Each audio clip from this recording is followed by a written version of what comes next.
Hi guys, the Benidorm Enthusiast here. For today's video I'm going over some recent news involving the beaches here in Benidorm. A bathing area of Levante was evacuated recently after a deadly creature was spotted in the water. More on that shortly. First though, I want to talk about something causing a fair few problems and complaints amongst the tourists and the locals on the beaches this year. Sunbed wars. First things first though, give us a thumbs up if you've been enjoying the channel, and please click subscribe if you haven't already. It's completely free to subscribe to our YouTube channel, and also if you click on the bell you'll get a notification every time we upload a new video, and you won't miss a minute of Benidorm stuff. Thanks for all your support guys, we wouldn't be here without you. It's definitely beach weather right now, that's for sure. It's just 7:30 AM we're filming this, the sun's only just started coming up and already it's 25 degrees. So yeah, it's no surprise so many people are wanting to enjoy the beaches this year. Record numbers of tourists are expected to visit Benidorm this summer, but there are some problems occurring along with the massive influx of tourists. As you can see behind me, along the first line of the beach here, there are already camps set up with sun loungers, towels and umbrellas, but a lot of them and nobody is sat on them. What we're seeing happen is people are getting up in the middle of the night or at the crack of dawn to bring their stuff down to the beach and claim their spot. They'll then go back to bed, and when they get up again, they'll get up, go for breakfast, and then often not get back down to their claimed spot till 10 or 11 AM. Meanwhile, early risers who are coming down at a more normal time may only want to use the beach for a couple of hours in the morning while it's coolest, but they can't get a spot close to the shore because of all the claimed or empty spots set up and saved for people coming down later in the day. You can see that there is a rope close to the shore, and the first 6 meters from the sea are reserved for people walking up and down. This was first brought in during the pandemic to help with social distancing, but it seemed such a good idea that they've kept it in place since. As soon as you get to the rope, it's very difficult to find a space to set up your sunbed or even lay your towel, and it's not even 8 AM yet. Now this is causing uproar at the moment. The town hall is being inundated with complaints, and although this isn't a new problem, it does happen every year. The reserving of spaces does seem to be happening more often every year as well. Reserving the spot is almost a ritual for many holidaymakers during the summer months. Choosing the best spot to enjoy the beach is of course not prohibited, but doing it first thing in the morning and leaving stuff for hours is definitely a point of debate. Those coming down mid-morning unable to find a space are angry, and those who have reserved their space simply say, well, let them get up early like I do and find a spot. So what regulations are there in place surrounding this practice? Well, the local police do have the power to remove belongings in coordination with the beach ordinance, which includes a section prohibition of leaving belongings in public spaces. They can remove items if it's verified that they have been left on the beachfront without use for a long time, and they can take it to a lost and found. The specifics for this aren't very clear though, and it isn't something the local police do very often at all. But many tourists are now calling for more action from the local police to regulate it. Some beach users do decide to take this step themselves and move the chairs and brollies they consider without an owner out of the way.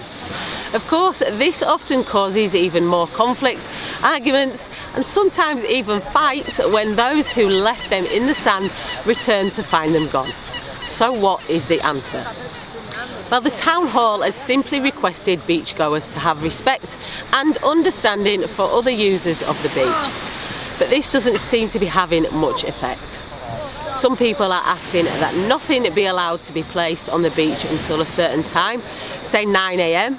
But I think that could cause even more problems. Can you imagine the chaos of queuing in the morning to get on the beach, and then a mad sunbed dash to get down to the front line as soon as they open it up? It'd be similar to what you see around some hotel pools first thing. It's hardly desirable. It will be interesting to watch, and I'm sure it would make quite an amusing video, but I don't think that's the answer. Benidorm isn't the only place that has this problem either. Calpe, just 20 to 30 minutes up the coast, have recently brought in some rather harsh measures to combat this issue. Fines of up to €250 for putting up an umbrella or a sun chair before 9:30 AM. They've also set a specific time limit. If sun loungers and beach objects are left unattended for 3 hours, they can be removed. The City Council, through the local police, will take the items away from the beach and to a municipal deposit where owners can collect them from later. What are your thoughts on this, guys? Should Benidorm implement similar measures to Calpe? Should there be some sort of beach patrol assistance maybe that can help resolve issues? Do you have any other ideas as to how to sort this problem out? Let us know in the comments. We're always interested to hear your views and opinions on these subjects. Okay, let's get on to the second news story about the beach that we've got for you today. This has nothing to do with sunbed wars, it's to do with a Portuguese man-of-war. Yes, one of these venomous creatures was spotted in the sea at the Old Town end of Levante Beach on Monday, 3rd of July. The water was evacuated whilst the rescue services removed the specimen and searched the surrounding waters for more of its friends. This was quite an alarming situation for the people on the beach that day. You hear all sorts of stories about these sea creatures. Their sting can be extremely painful. Its venom has toxic properties and it causes an intense burning sensation.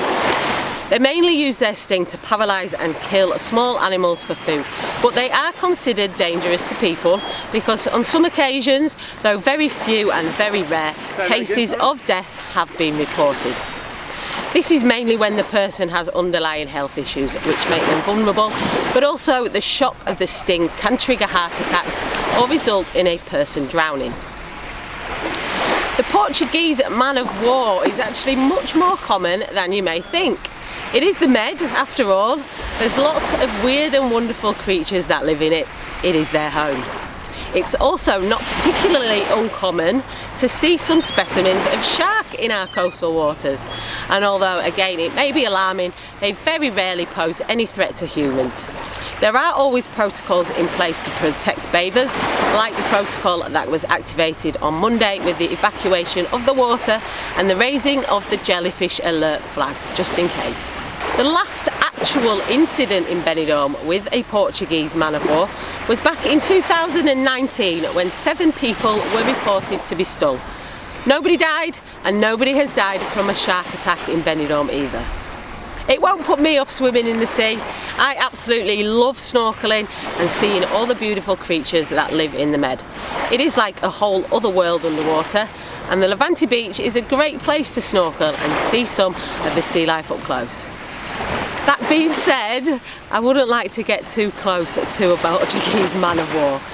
And I would of course report it to a lifeguard if I spotted anything that looked like one, just like you should. Their tentacles can stretch for up to 50 metres, by the way. That's pretty impressive, isn't it? They're not a jellyfish, although they are quite closely related and are often confused for them. We do get jellyfish here as well, and they often come in swarms, which is why the lifeguards have a jellyfish flag, which they can raise on days there are a lot in the area, and that gives people a bit of warning. Thanks for watching, guys, and thank you for all your well wishes with my recent announcement about our future plans. I was completely overwhelmed by the messages of support. Honestly, it's just amazing. You guys have so much confidence in us. It really made me smile. And thank you also for wishing us well on our holidays. We had an amazing time in Austria. We saw lots, we did lots, and yeah, we just had a really great time. It was nice coming home to Benidorm though, of course. And now it's time for us to get stuck into moving house and making more videos for you guys. I hope you enjoyed this video and I hope you enjoy your holiday in Benidorm. If you're coming out soon, let us know in the comments. And don't forget to subscribe to the channel if you're not already. Click that beer mug up there and get subscribed. It's totally free. And also check us out on our other platforms, Facebook, Instagram, Twitter and TikTok, where I'll have even more Benidorm content coming your way. Stay positive and stay safe.